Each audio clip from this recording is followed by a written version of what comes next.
Hello and welcome to Dateline New Haven on WNHH-FM. I'm your host, Paul Bass, inviting you to look behind the headlines on the stories that make our community tick. Well, it's 3 years after the police murder of George Floyd, prompted a nationwide reckoning over policing. Where are we in Connecticut? Where are we as a country 3 years later? We have two people who are better positioned to tell us than anybody else I can think in the whole city, the whole state. State Senator Gary Winfield of New Haven, and Dr. Lorenzo Boyd, the Stewart Professor in Criminal Justice and Community Policing at University of New Haven, a retired law enforcement officer himself. They're going to help us break that down. Welcome, gentlemen, and thank you so much for coming to WNHH. Thank you very much. Thanks for having me. Okay, and I want to make sure I got Lorenzo's mic okay. You want to get close there so we can really hear you. All right. Well, so where are we 3 years later nationally? Why don't we start with you, Dr. Boyd? Are we in a different place from where we were when it was just one of several cases, but this one lit the fuse for the whole country when George Floyd couldn't breathe and was murdered in Minneapolis? Well, the short answer is yes and no. The yes is we start to see a lot of reform happening in different departments. So there are little enclaves throughout the department where we see really good things happening. We see police accountability bills, much like the one we have here.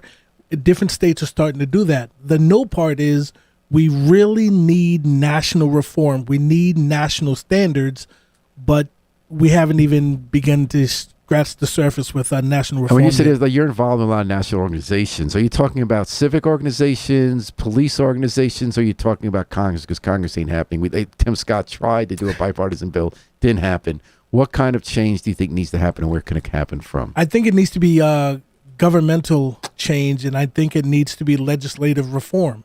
We need to have national standards for policing, because the things that they do in Tulsa would be very different than Boston. The things in New Haven will be very different than Birmingham. And we need to have standards so that everyone in policing understands this is your job. And we're trying to move away from law enforcement, which is 90% reactive, to more policing, which is more service-oriented. And that's the thing that's going to build bridges with the community. So in Minneapolis, there was a move to defund the police when there were demonstrations and some riots after George Floyd. And then the city council majority had supported defunding, quickly did not. A mayor was reelected not for defunding. And now, 3 years later, the U.S. Justice Department has come in with a report showing endemic racism in that department and violence, and now there's going to be a consent decree. Is consent decree one of the main avenues of how we reform policing in America? It is. In Minneapolis, the three scariest words for policing were uttered: patterns and practices. It's not just what officers are doing individually on the street. This is talking about what the department is doing department-wide. It is so egregious that the Department of Justice said we need to come in and not only oversee, because they have an overseer now with their department, but they also now have a consent decree. We are going to come up with policy and make sure you follow these policies, because we can't trust you to police yourselves. So that's a huge step, I think, in the right direction. It's unfortunate that we had to go there, but we all saw what was going on, so it was needed. Dr. Boyd was not in New Haven yet, Gary, when you and I watched East Haven come under one of those consent decrees that Justice Department came down, and their lives were threatened by the police chief in East Haven saying, I can't protect your safety if you ride around with our officers. You talk about Birmingham, East Haven, they actually would be caught on camera saying, we're going to pretend you have a gun, and they used to beat people up and, pretty awfully murdered one man. And how's that worked out, Gary, the consent decree? What do you think? Well, I think those of us who've been around long enough still have memories of an old East Haven, but it's certainly not what it was. I think, to the question you were asking, Dr. Boyd, the issue of consent decrees largely has been how we've dealt with. Were there any during the Trump administration, or was there a 4-year pause and a going back? I'm trying to remember. I thought they were not in favor of those consent decrees. That was an Obama and Biden. Most of the consent decrees during the administration of number 45 were actually rolled back. So we took a step backwards under that administration, I think. But now we've kind of brought them back. Yeah, well, you had a president right? We had a president who believed that, when you put the suspect in the car, you bump their head. So clearly, clearly that was a direction they wanted to go in. I was just going to make the point that had been largely how we were doing things. But as you suggest, Paul, the conversation has shifted to what can we do in law to make this standards exist, to make the way that the relationships between the police and communities exist a different thing, to make it more standardized and to make people who've experienced the wrong end of policing feel safe. And I think that's an important conversation that we've begun here in Connecticut, and that nationally we certainly need to have much more of. Well, Gary, I remember because I covered your campaigns when you ran first in 2008 for state representative. Now you're state senator. Changing that relationship and having better rules for policing was at the center of your campaign. It was activism you had done before that. In your before in the, 12 years before George Floyd, when you were in legislature, you went piece by piece, step by step. You got rules about profiling, documenting racial profiling. You got rid of the death penalty. I mean, that was kind of a big lift. That took a bunch of years. But then when George Floyd happened, the protest, you seized the moment to introduce legislation. And if I have it right, that the main thing you were going after at that year was qualified immunity, that if police officers kill someone, act really outrageously outside the rules, they're not protected, they can be sued individually. Was that what? So that was the main conversation. I'm not sure that was the main thing we were going after. So let me take us back slightly. So you are correct that after the killing of George Floyd, I recognized that there was a moment, and about 5 minutes when the whole country was saying we'd rather police, right. And that was like across parties and race until Fox got it back. To me, what happened was I got a call from a reporter, and the reporter asked me, how does this impact Connecticut? And this was, I think, a day after it happened. And I recognized in that moment that if I spoke and said certain things, you might be able to set certain things in action. So I said, well, Connecticut is not much different than anywhere else. Ferguson wasn't Ferguson until it became Ferguson, and all of these places are not what we now understand them to be until they become that. And I think it's a moment for us to move forward with police accountability. What people don't recognize, because they see the 2020 bill, they don't recognize, as you suggested, that we were going piece by piece until 2015, actually.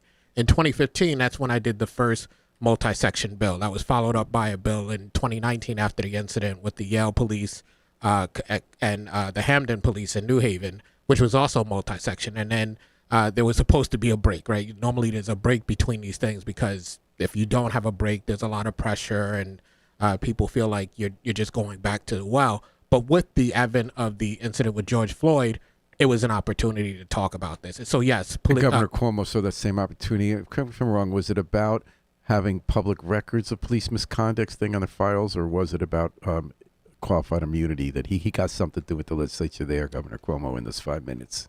I can't remember what. So, but you put together a bill. So we put together, yes, there was a bill put together. And one of the things that people don't recognize is that, one, I have 25, 30 years of doing this stuff, but also that police were involved in this, right? So the conversation was about an individual who hates police taking opportunity from this moment to go after. I was going to get later to how it was portrayed, but what was it that you passed? So we passed a bill that dealt with, yes, the issue of governmental immunity. I won't say qualified immunity because that's a federal concept, and we can't change the federal concept of qualified immunity. But what we did was we created a cause of action at the state level, thereby dealing with the issue of governmental immunity at the state. Cop steps on your neck for 19 minutes or whatever, or shoots you, and there wasn't a basis you can sue the cop. Right. Has anyone been sued since that was passed? I don't believe.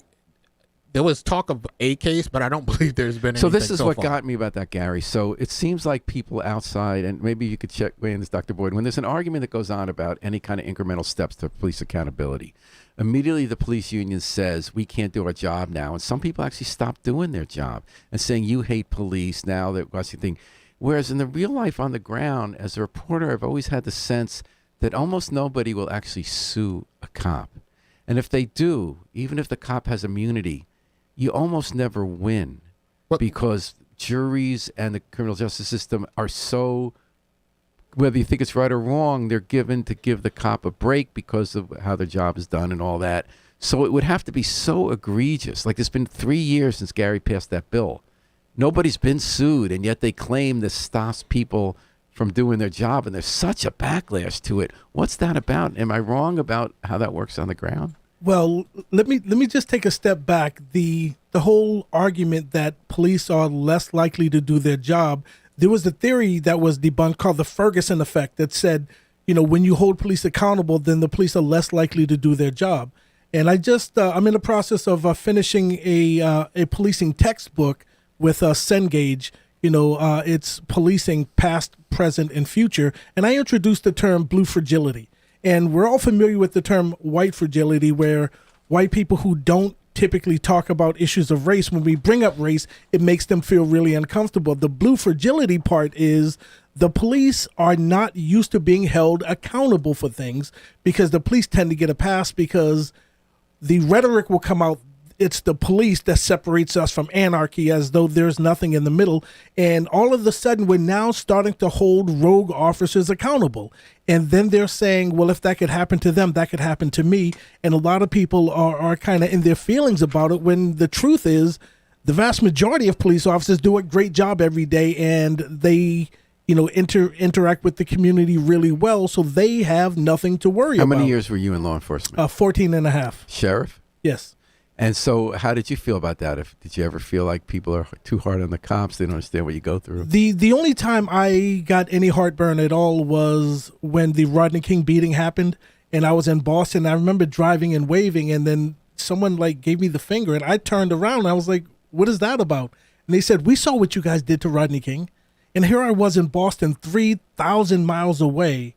That's when I started to understand the global nature of policing. So that was the only time I saw that. I said, that wasn't me. You know me. I've been in this community, because when I take off my uniform, I'm in the same community. I live in the same area. I shop at the same stores that I pass when I'm in uniform. So to me, there wasn't a difference. I was part of the community. A lot of times there are officers that aren't part of the community and may retreat back to where they are. Well, do you think part of what happened to Gary and the others is the reaction against the defund the police movement? So it started out as a conversation of long-term, do we want to move to not needing police? There are better ways to dealing with problems if we invest in mental health, crisis response. And then the country was convinced that everybody wanted to get rid of police departments. So that even in New Haven, I would say in liberal neighborhoods and neighborhoods of color, people said, we don't want to get rid of the cops, we just want them to do their job better. Mm-hmm. Did that get in the way of efforts like yours, Gary, to have an intelligent conversation and try to hold rogue cops responsible? Sure. The conversation about defunding the police, I think, is a smokescreen. But yes, it did come into play in not only the 2020 bill, but before we had really coined the term, it came into play in the 2015 and 2019 bills. But what's interesting about that conversation to me is, over the years, as I've done the pieces of what became the scheme of police accountability in Connecticut, the police would often come and oppose what we were doing. And one of the things that they would say is, you guys have us out here doing all of this stuff we shouldn't be doing. You have us operating as social workers. You have us operating as one thing or the other. You should take that away and let us do our job, which is essentially what we're talking about. That's what always amazed me about this thing, because when community policing started in New Haven in the early 90s, what I heard from so many conventional cops was, we can't be social workers. We're not social workers. Why are you dumping that in our lap? And I'm actually very sympathetic to police officers about the kind of stuff they deal with they're not trained for and that we haven't solved as a society, like homelessness and mental health.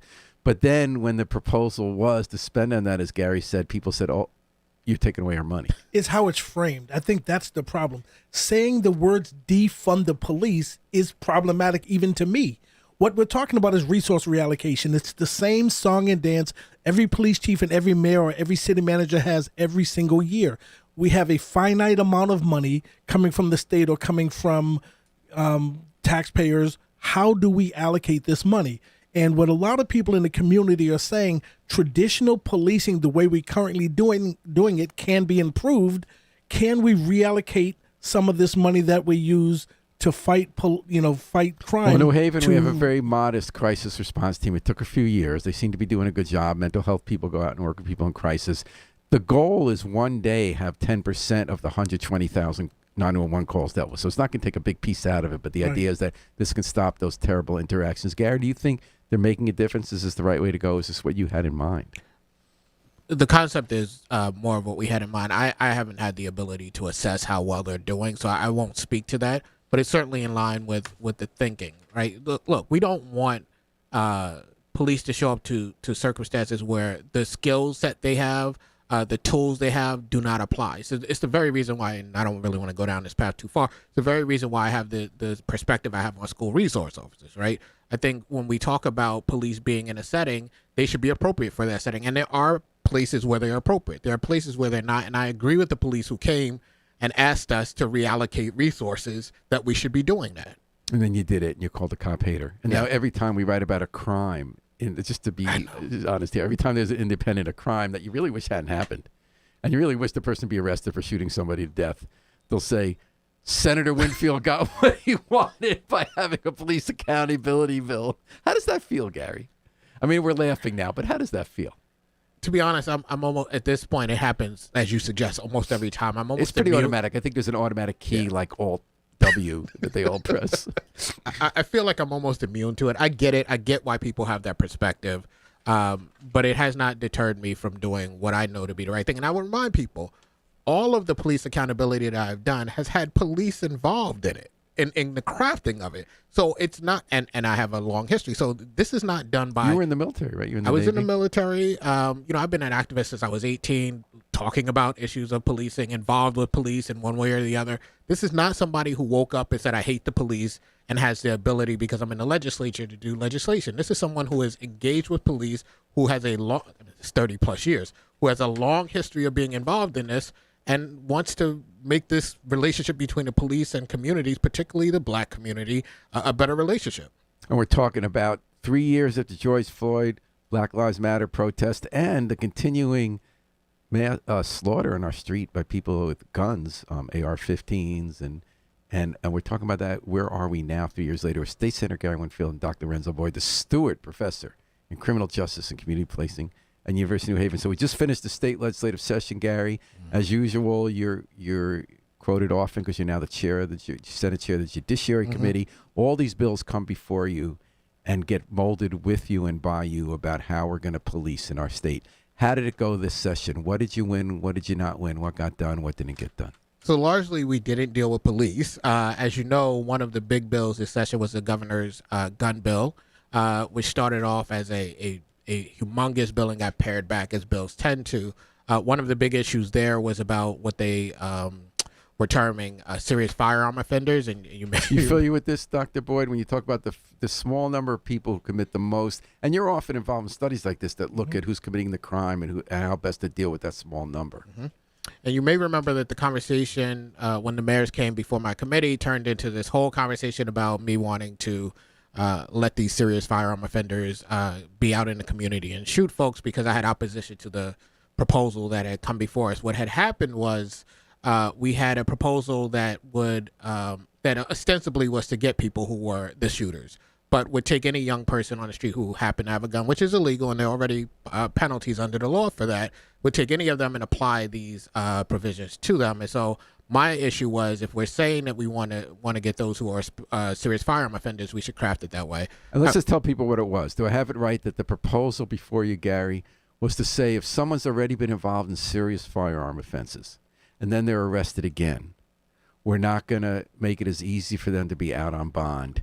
And if they are convicted, we're not going to make it as easy for them when they've had a couple of these to get early release. Am I right? And there's going to be a special docket for prosecuting those crimes. That sounds more like what we wound up with than what we actually had at first. And I think their reading of what they had at first was what you say. And you were saying it's not going to work out as expected because they're the kind of people who might have been with a bunch of people and had a gun, and we call it a serious offense, but they never actually shot anybody, that kind of thing. Right. So what happened in the end? Did you get that compromise? So I rewrote it. That's what. And how does it work now? So it works that you have to have had the prior conviction, and the types of things that you would be convicted for would be some serious things. You'd have to have a murder, an assault, certain serious offenses that you've already. And what happens if you have that and then you're arrested with a gun? Then that's when all of the provisions, right? So if you have, the prosecutor can make the application that you get a 30%, up to 30% bail. They can revoke your bail. They can do all of the things that they wanted to do originally, but it actually now applies to the right set of people who are actually doing damage in our community. So I want to ask Dr. Boyd and Senator Winfield whether, again, I'm out to lunch on this because you deal with this. Remember how we just talked about with community crisis response and mental health that there should have been a grand bargain because the most conservative police say we're not social workers. The people who said move some resources away, we say you're not social workers. But then when it came time to not make them social workers, they couldn't agree. I'm wondering about this on the bond issue. So on the one side, they say too many people are getting out of prison who just committed a serious offense because they're able to make bond or they're getting a release because of COVID and they're committing more crimes, and we don't want the most violent people to do that. People on the other side, I'll say people like us in this room, we say so many people get jammed up for life and kept behind bars when they haven't been convicted of a crime, or if they get a second chance that's better for society, that they don't just keep them locked up, but that we have over-incarceration. And that everyone seems to agree that what we're concerned about is a very small number of people who are out shooting people. And then, so I don't understand why the grand bargain can't be to have no bond. Why do we need bond? Bond just jams up people who are poor, and it's done based on the ability, if you're poor or if you're involved. I did one case where the guy was involved with a really heavy-duty gang. So he shot somebody, he had this really high bond, and he got out even though he was a danger, and he fled. But you got all these other people who the only reason they're behind bars is because they're poor and they get more trouble.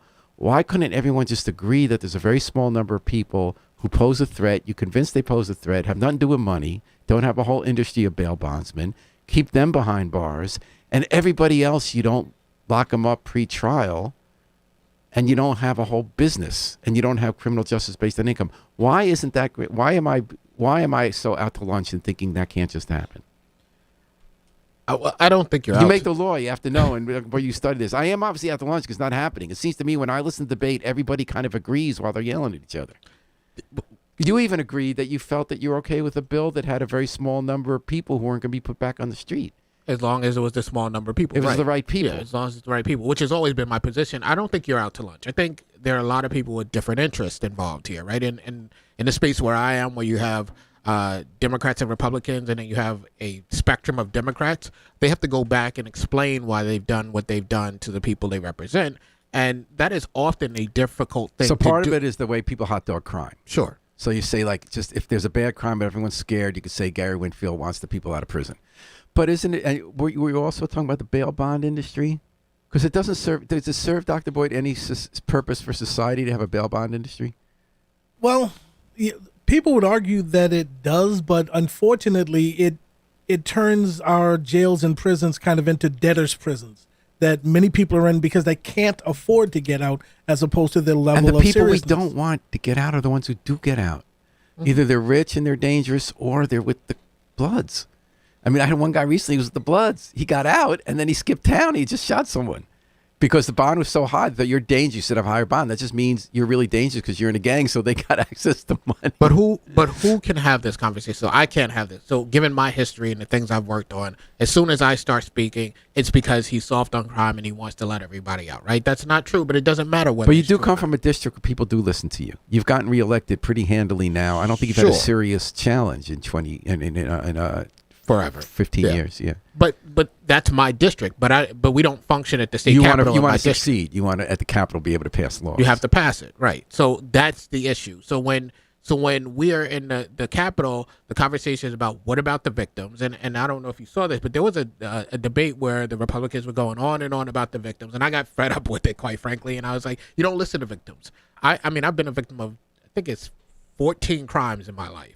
Including you had the cargo on your lawn, you had the bullet on your porch, and this is all in the last 2 years, right? I could just name, I could just keep naming crimes, and my point to them is, you talk about representing the victims, but you listen to a certain type of victim. When you listen to the victims in my community, they are on both sides of this equation, and they are more likely to understand why a person like myself is doing what I'm doing than the victims that they're talking about, who expect to never be a victim of a crime. When I was a kid, I would wake up sometimes in the morning to go to school and the car wasn't there. And you know what we said? Man, the car is gone. We kept on rocking because it was relatively normal.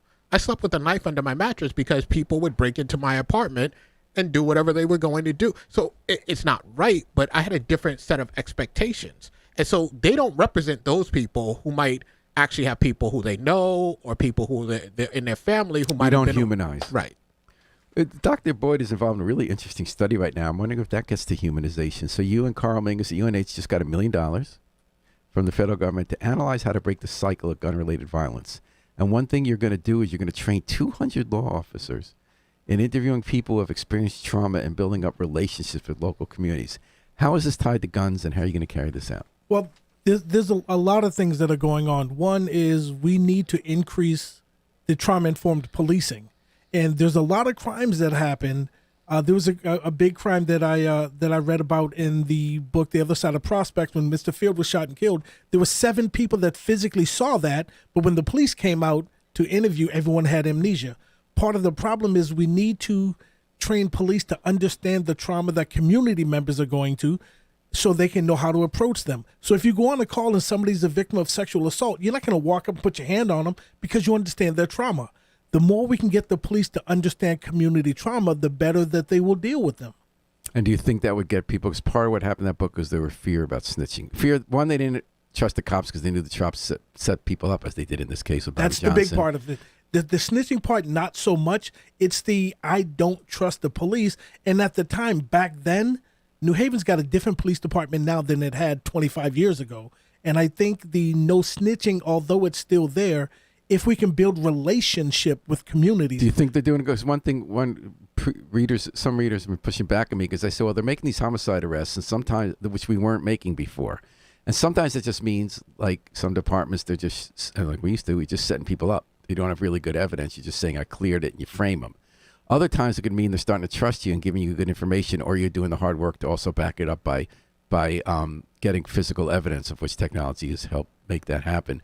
What's happening in New Haven now? Why are we solving more homicides? I think part of it is also relationship. And has that improved? Absolutely. I think Tell me about that. The new guard that came in, and this is not a slight on any of the other chiefs. I've been here 5 years, and I've had 4 chiefs. But the one thing I can say is there are certain officers in the community when I go to community meetings that I keep hearing their names. People talk about Chief Jacobson all the time. Lots of folks in the community love him. They talk about Assistant Chief Mehmet Cologne. They talk about Lieutenant Fumiati. They talk about Sergeant Saunders. So there are people that are part of the community that people are starting to trust. We actually had the Proud Boys running the department before that. But okay, that's it. But so did you see the same change, Gary? Or do you think are you waiting to see the proof in the pudding whether these cases actually lead to conviction? I think that's an interesting question. I think it's harder for me these days to know the answer to that than it used to be. I have a closer relationship with them, despite what people might think, than I used to have when I was on the outside as an activist. I do think that Jacobson and some of the folks mentioned have a better reputation amongst the community. Because you had this really helpful skepticism, Gary, when people were talking about community policing, and there were definitely some good cops, but just because they walked the beat, you said, I'm in New Hallville, we don't know who they are, they don't stop and talk to us, you didn't believe it was true, your neighbors didn't feel like they could talk to them. No. Has that changed? It depends. I think it depends on which officer is there. I think that's the real answer. I will also say that, all of this is dealing with symptoms, right? The whole conversation is dealing with symptoms. And part of the problem we have is that we're always going to have to find a better way of policing as opposed to dealing with why do we have these crimes? And until we deal with that, we're going to be sitting here having this conversation. And if it's 2024, we might say, hey, the police are doing great. If it's 2025, they might not be. And I think that's the reality here. And what about gun crimes? So we dealt with that decision. Your bill also had to do with, it was really going around the edges. It was nice things to do, about like make some of the loopholes so certain AR-15s that you could get away with grandfather you can't anymore. Certain kinds of guns, ghost guns aren't loophole. But are we really, not that we'd be against gun control, is that really what's going to stop? The right says it's all mental health. So you're crazy if you shoot the gun, so we want to make sure the crazy people don't have them, not the people who protect. The other side says there are these crazy gun laws that, like, who needs an AR-15 that could shoot 30 deadly bullets in 5 seconds in a school? You don't need that. Other people say we have such a gun-sick culture compared to other countries that no matter what the laws are, people are just going to keep shooting up everything. From studying this issue, and you now have the study, and from passing legislation, Gary, what have you concluded about the real route to stopping gun violence? When we talk about legal guns versus illegal guns, the vast majority of mass shootings that happen are actually guns that are legally purchased and legally in homes. So one, if there are guns in the home, then we need to find a much, much, much better way to secure the guns. We also have to have real uniform background checks. Ultimately, the problem is we've got a gun culture that I think is toxic and fatalistic. Unless we deal with that, the tragedy that happened in Sandy Hook, in my classroom, I said, now we're finally going to get common sense gun laws because these little kids were shot and killed in school. We kind of all thought that for 5 minutes, and then it happened again. And they did get some kind of legislation after Uvalde, right? You actually had Cornyn and Sinema and Murphy pass something. But again, this goes back to my original question. I mean, your point's well taken that even getting little common sense law takes 10 years and some kind of crazy tragedy until people forget it. What's going to do it in a bigger way? I don't know that we can. I don't know that this country is equipped to do that because it's pretty obvious that guns are more important than kids. I mean, until we change that, I don't know that we can do anything. So, Gary, how does that motivate you when you're up there trying to push for gun legislation? So first, I want to make sure the gun legislation actually makes sense, and there's some stuff that even Democrats have put forward that I don't believe actually makes that much sense. But to the question of, well, let me start off with I actually did not believe that we were going to pass common sense gun laws after Sandy Hook, and I actually went to the legislature when they had the commission. It said we are definitely not focusing on what's happening on a regular basis, the banal mass shooting that's going on over a period of time in our urban communities. And I was roundly ignored because that wasn't where we wanted to focus. But I think that we have a problem that goes back to the beginning of the Second Amendment issue, right? And you have a Supreme Court that has been crafted in such a way that they engineered to have an individual right that never existed. Right. The right is that you can have a militia that's funded. That doesn't mean you can walk around with an AR-15 that can mow down a bunch of kids. But it was also funded. It was also there for a reason, right? And that militia was there because the states, Virginia and Patrick Henry, for example, were concerned about the fact that the national militia, which was the original construct, the national militia might be busy with something else and they wouldn't be able to put down a slave revolt. Right. So this is why we have a Second Amendment. It's a compromise. That's about a militia, right? It's not about individual. It is about a militia. It wasn't an individual right. Now we know that, but when you get to the more recent cases, when you get to the more recent cases, the Supreme Court says you have an individual right, therefore codifying this misinterpretation of the Second Amendment. And I don't know how you undo this, right? So the question of how do we get there, I don't know. I think states are the laboratory of invention in this country, really. It's not the federal government. I think you have to have states where you have leadership pushing for the type of gun reform. And what would you like to see? Are you happy with what we got? Do you agree with Lorenzo that the culture is so sick that while you want to do this, it's not going to make the big difference that's needed? Like, what do you think when you walk in that building and you're doing this? Well, I mean, we're in Connecticut, right? So we've done just about everything you could do. So in the state of Connecticut, I do think we've made a lot of advancement. There are always going to be people who think you should do more. And I don't necessarily disagree with them. But in terms of where we sit... so my question is, how far can legislation go to address the problem? Or what else do we need to do? Well, I mean, I think legislation could go pretty far. Again, if you look at Connecticut, we've outlawed certain types of weapons, right, that we talk about on the news every evening, right? You can't... And has gun crime gone down compared to other states? Well, I mean, that's a loaded question, too, given... I think the answer is yes, Sandy Hook. Yes, but it's also a loaded question given... Everything is dependent upon time. So when you were in the COVID-19 emergency, you had crimes go up, including gun crime, because of what was going on, right? Yeah. So I think looking at a specific period of time without looking at the overall trend, you can get caught up, too, which is what my friends on the other side of the aisle were doing during the emergency. You're listening to, talking about 3 years after George Floyd and Black Lives Matter. Where are we with policing America? With State Senator Gary Winfield and Dr. Lorenzo Boyd, the Stewart Professor in Criminal Justice and Community Policing at the University of New Haven. So another issue that came up in the legislature that's always really interested me, I'd love to hear both your take on it, is automated cameras to catch people running red lights and driving maniacally fast. People driving faster, bigger cars. We've had... Every year we keep breaking the 30-year or 35-year record for pedestrian fatality and people's lives lost in crash in our state. And for years, this bill couldn't pass to have these cameras. And one of the objections was civil rights, saying that they disproportionately affect people. And argues ACLU, the NAACP continued to fight it to the end. The bill was modified because they pointed to very real examples in other states where to raise money, a local government would put those cameras in a certain neighborhood. But it got pretty complicated in New Haven because in New Haven, where you hear often the most demands for this kind of enforcement and speed humps and these cameras are in poor neighborhoods and neighborhoods of color where they feel like they don't get the same traffic enforcement you get in the other neighborhoods and they're scared to cross the street. So we finally did pass it with the changes to try to address some of these concerns. How did you feel about it, Gary? And how do you navigate that whole issue of race, social justice, and traffic enforcement? So I've been there long enough to be in opposition to the bill from the start. But I was fine with the bill and its current configuration. You voted for it? I did vote for the bill. Oh, so you made a change. This is the first time you voted for it? I think it's the first opportunity I've had to vote for it. So what changed this year that made you feel differently? So one, let me just say this. In the beginning, I think that the concerns about privacy, it being placed into communities of color, all of that stuff was real, and it's why I opposed the bill.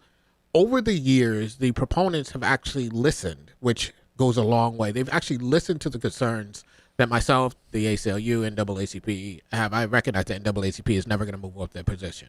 But they did contribute to that solution. They did go to the table and talk about their concerns. Sure, they still oppose the bill. Yeah. Right. So, but one of the solutions to get the bill passed was to bring them into the conversation even deeper in the future, right? Because there's the 3 years. 3 You're years, going to look at how it's gone and collect the data. Right. I think what we have to also consider is that while what we've seen in other places is a disproportionate enforcement. What we are also seeing here is disproportionate number of folks who are of color who are on the wrong end of those traffic accidents. I live at the corner of Winchester and Division. If People drive fast down that hill. There's an accident there constantly, right? And so on your lawn. I mean, I'm so glad you didn't get hit, man. There's that, right? But you know, one of the reasons why we've had the disproportionate enforcement is because in urban sections of cities, you tend to have wider streets that don't have the calming, right? And so people can go faster. So one of the solutions to this disproportionality is to do the same thing there that you do in other places, and it happens here in New Haven as well. If you go down Winchester Avenue, which is one of the cross streets, right? You can be. I don't have a speedometer, but I know there are people who are doing 60 to 80 when they pass my house. If anybody steps out there, or if a car happens to be there, there's going to be an accident. That's a problem. So what about, Dr. Boy, you know, more people get killed in Connecticut by a lot by really crazy people driving crazily as opposed to guns. How does that show up on your radar, and what did you think about this automated enforcement idea? You know, I'm still trying to wrap my mind around it. So I'm trying to do a lot of reading, and I follow a lot of the stuff that Senator Winfield's doing to try to get a handle on it. But it's just not an area yet that I have any level of expertise that I think I can even form an opinion yet. Mm-hmm. Well, I will just remind all of us that the 3-year thing is important, right? If this thing doesn't work out, if it's just a targeting of a certain community, we can kill us, right? And I think that is important. It's a test. Absolutely. Mm-hmm. So before I let you guys go, I want to take a turn of how optimistic or pessimistic you are about Connecticut, about the United States 3 years later. When we start with you, Dr. Boy. I'm very optimistic because we're in a very different place than we were 3 years ago. We're not nearly where I hoped we would be, but we start to see, even with the Derek Chauvin case, you see police officers, police commanders testifying against rogue officers where we wouldn't have seen that 5, 10, 20 years ago. Mm-hmm. So I think the needle is moving, but again, it's slow. And as the senator alluded to earlier, we spend a lot of time dealing with symptoms and we ignore the problem, because crime is not the problem. Crime is symptomatic of larger problems in society, and we're just not equipped or ready or willing to deal with the larger problems. And what about you, Gary Winfield? How you feeling in Connecticut? How we doing? And where are we going? Listen, I'll just take us back to the campaign of Barack Obama, where he talked about the audacity of hope. When he said that, I said that doesn't apply to black folks, because we've always had to be hopeful in order to survive.